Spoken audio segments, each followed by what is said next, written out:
HD Smartcast. You are listening to an HD Smartcast original. नमस्कार, मेरा नाम निशांत है। दिल्ली जयपुर हाईवे की दूसरी कड़ी में कहानी आज सुनानी है आपको। आप नर हैं, नारी हैं या अन्य, मुझे इस बात से कोई फर्क नहीं पड़ता। आप किस शहर से आते हैं, मुझे इस बात से भी कोई फर्क नहीं पड़ता। फर्क सिर्फ इस बात से पड़ता है कि इन कहानी के किरदारों में आप खुद को ढूंढने की कोशिश करते हैं, और कहानी जब किसी छोर पर पहुंचती है, एक सवाल आपका खुद से होता है, क्या वो सच था? अब तक आपने सुना कि लैबा और अजीम उस सर्द रात में नदी पार कर लेते हैं, लेकिन उनकी नाव किसी दूसरे छोर पर जा पहुंची है। अजीम लैबा से कहने लगा कि यहां तो कोई रास्ता ही नजर नहीं आ रहा है। लैबा कहती है, थोड़ा उस तरफ चलकर देखते हैं। दोनों मोबाइल की लाइट के सहारे थोड़ा और आगे बढ़े। ठंड धीरे धीरे बढ़ती जा रही थी। थोड़ा चलने के बाद उन्हें एक कच्चा रास्ता दिखाई दिया। उनके चेहरे पर हल्की सी खुशी झलक गई। वो दोनों उस रास्ते पर एक साथ चल दिए। अभी कुछ दूर का ही रास्ता तय हुआ था, उन्हें अचानक से परिंदों के फड़फड़ाने की आवाजें सुनाई थी। लैबा एकदम से डर गई। अजीम मुस्कुराते हुए बोला, डरो मत, परिंदा है। दोनों फिर निसंकोच आगे बढ़ने लगे। थोड़ा और चलने पर उन्हें एक दूरी पर आग जलते हुए दिखाई थी। वो समझ गए वो सही जगह पर पहुंच गए हैं। उन्होंने इस आग की तरफ लंबे लंबे कदम बढ़ाए। वहां पहुंचकर उन्होंने देखा सराय पूरी तरह से वीरान जैसा दिख रहा है। वो आग के पास बैठ गए और हाथ सेकने लगे। सराय का दरवाजा बंद था, पर अंदर किसी चीज की तो रोशनी जल रही थी। अजीम कहता, तुम बैठो, मैं देखता हूं अंदर कोई है या नहीं। इतना कहकर अजीम अंदर चला गया। लैबा वहीं बैठी रही। उसका पूरा ध्यान हाथ सेकने पर था। बीचों बीच जंगल में वो दोनों शायद अकेले थे। रात के तकरीबन 2 बज रहे हैं।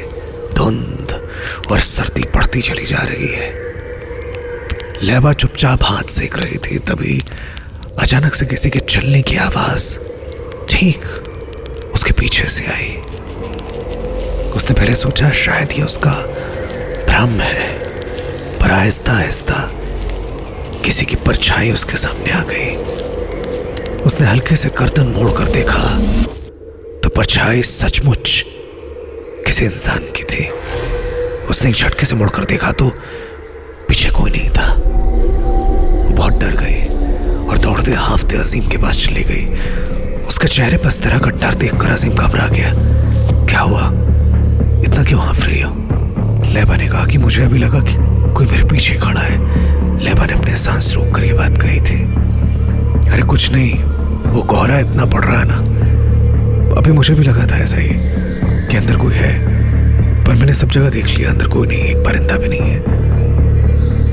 वो दोनों बात ही कर रहे थे कि अचानक एक औरत उन्हें दूर खड़ी हुई नजर आई। वो चुपचाप वहीं आग के पास खड़ी हुई थी। एक पल के लिए अजीम थोड़ा सहम गया, पर उसने फिर सोचा कि शायद ये यहां देख रेख करने वाली हो। कौन हो तुम? क्या तुम यहीं रहती हो? अजीम ने उसे बहुत तेज आवाज लगाकर पूछा। उसने कोई जवाब नहीं दिया। अजीम ने फिर कहा कि हमें आज रात यहां रुकने के लिए कोई कमरा मिल सकता है। इस बार बिना जवाब दिए वो धीरे धीरे कदमों के साथ उनकी तरफ बढ़ने लगी। उसने एक राजस्थानी पोशाक पहन रखी थी और अपने चेहरे को पूरी तरह घूंघट से ढक रखा था।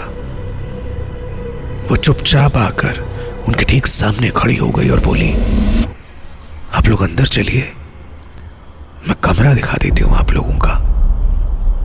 इतना कहकर वो अंदर चल दी। लैबा चुपचाप सहमी हुई अजीम से चिपक कर खड़ी थी। अजीम जैसे ही उसके पीछे चला, लैबा भी चिपके चिपके उसके पीछे चल रही थी। तीनों अंदर दाखिल होते हैं। अजीम उससे पूछता है, आप यहां अकेले रहती हैं? औरत बिना देखे सीधे चलते चलते कहती है, मैं यहां सालों से अकेले रहती हूं। अजीम कहता है कि सराय इतना खंडर क्यों लग रहा है? उस औरत ने एक लफ्ज जवाब नहीं दिया। उसने सिर्फ इतना कहा, वो रहा आपका कमरा, और वहां से चली गई। लैबा ने कहा, बड़ी अजीब औरत है। दोनों कमरे में दाखिल हुए। कमरे की हालत देखकर वो सोच में पड़ गई, ये कैसा सराय है? कमरे में सिवाय एक पलंग और रजाई के अलावा कुछ भी नहीं रखा। पर दोनों काफी थक चुके थे, इसलिए बिना वक्त गवाए वो तुरंत बिस्तर पर गिर पड़े। लेटते ही वो कब सो गए उन्हें खुद भी नहीं पता चला। मौसम धीरे धीरे काफी ठंडा होता जा रहा था। ऐसे में कुछ देर बाद ही लैबा की आंख खुल गई। उसे ठंड ज्यादा महसूस हो रही थी। उसने सामने देखा, दरवाजा खुला है और ठंडी सर्द हवा कमरे में बहुत तेजी से आ रही है। दरवाजा बंद करने के लिए वो आगे बढ़ी। हवा काफी तेज चल रही थी, पर आसमान पर से बादल शायद छट गए थे, क्योंकि अब पहले से ज्यादा रोशनी दिख रही थी। उसने दरवाजा बंद किया और फिर बिस्तर की तरफ चल दी। वो जैसे ही मुड़ी, उसे एक अजीब तरह की आवाज सुनाई दी, जैसे कोई गाना गा रहा है। उसने पलट के फिर से दरवाजा खोला और कान लगाकर इधर उधर सुनने लगी। उसका सोचना सही था, शायद कोई अंदर गाना गा रहा है। उसने कमरे का दरवाजा वैसे ही बंद कर दिया और उस आवाज की तरफ चल दी। वो जितना आगे बढ़ती जा रही थी, आवाज और करीब होती जा रही थी। अब उसे साफ साफ सुनाई दे रहा था, कोई है जो गाना गा रहा है और नाच भी रहा है। वो दबे पांव उस आवाज की तरफ बढ़ती रही। ऊपर जाने की सीढ़ियां थी, जिनके पीछे वाले कमरे में शायद वहीं से आवाज आ रही है।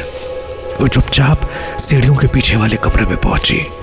कमरे का दरवाजा काफी बड़ा था, जिससे साफ पता चल रहा था कि कमरा बहुत बड़ा होगा। वो दरवाजे को बिना हाथ लगाए कमरे के दूसरे तरफ चल दी, ताकि किसी खिड़की वगैरह से देख सके कि अंदर है कौन। उसने थोड़ी दूर पर एक खिड़की देखी तो चुपचाप उसके पास पहुंच गई। उसने बहुत सावधानी से अंदर देखा। अंदर का नजारा देखकर उसके होश उड़ गए। उसने देखा वही औरत हवा में झूल रही है और नाच गा रही है। यहां जो आएगा वो मरेगा।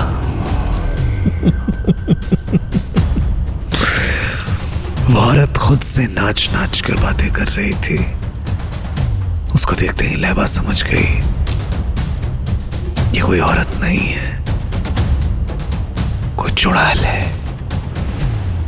उसने डर के मारे दोनों हाथों से अपना मुंह बंद कर लिया और जमीन पर नजर दौड़ाई तो फर्श पे कई लाशें खून में लथपथ पड़ी हैं। आवाज उसके हलक में अटक गई। डर के मारे उसके आंसू बहने लगे। वो समझ नहीं पा रही थी कि क्या हो रहा है। तभी उसे अजीम का ख्याल आया, जिसे वो अकेला छोड़कर आई थी। उसने अपने आंसू पोंछे, अपने मुंह दोनों हाथों से दबाए और बिना उठे रेंगते रेंगते सीढ़ियों तक आ गई। वहां पहुंचकर वो खड़े होकर दबे पांव कमरे की तरफ चल दी। उसने जैसे ही कमरे का दरवाजा खोला, वो गाने बजाने की आवाज आनी बंद हो गई। वो तुरंत अजीम के पास पहुंची और उसने उसे इशारे से जगाया और एकदम चुप रहने को बोलकर कमरे से बाहर ले आई। उसने फटाफट अजीम को सारी बातें बता दी और उसे ले जाकर सीढ़ियों के पीछे छुप गई। थोड़ी देर बाद वो औरत हवा में झूलते हुए ठीक एकदम उनके करीब से गुजरी। उसे ऐसे हवा में तैरता देख अजीम को भी लैबा की बातों पे यकीन हो गया। वो सीधे उस कमरे की तरफ जा रही थी जहां वो लोग ठहरे हुए थे। ये सब देखकर दोनों के गले सूख गए थे। वो लोग चुपचाप अपना मुंह दबाए वही बैठे रहे। शायद उन्हें पता था कि शैतान इंसान को उनकी सांसों की आवाज से ढूंढ लेता है। वो इतना तो समझ गए थे कि ये कोई सराय नहीं है, पर बाबा ने उन्हें इस शैतान के हाथों मरने क्यों भेज दिया, ये अभी भी उनके लिए एक राज था। This was an HT Smartcast original. HT Smartcast.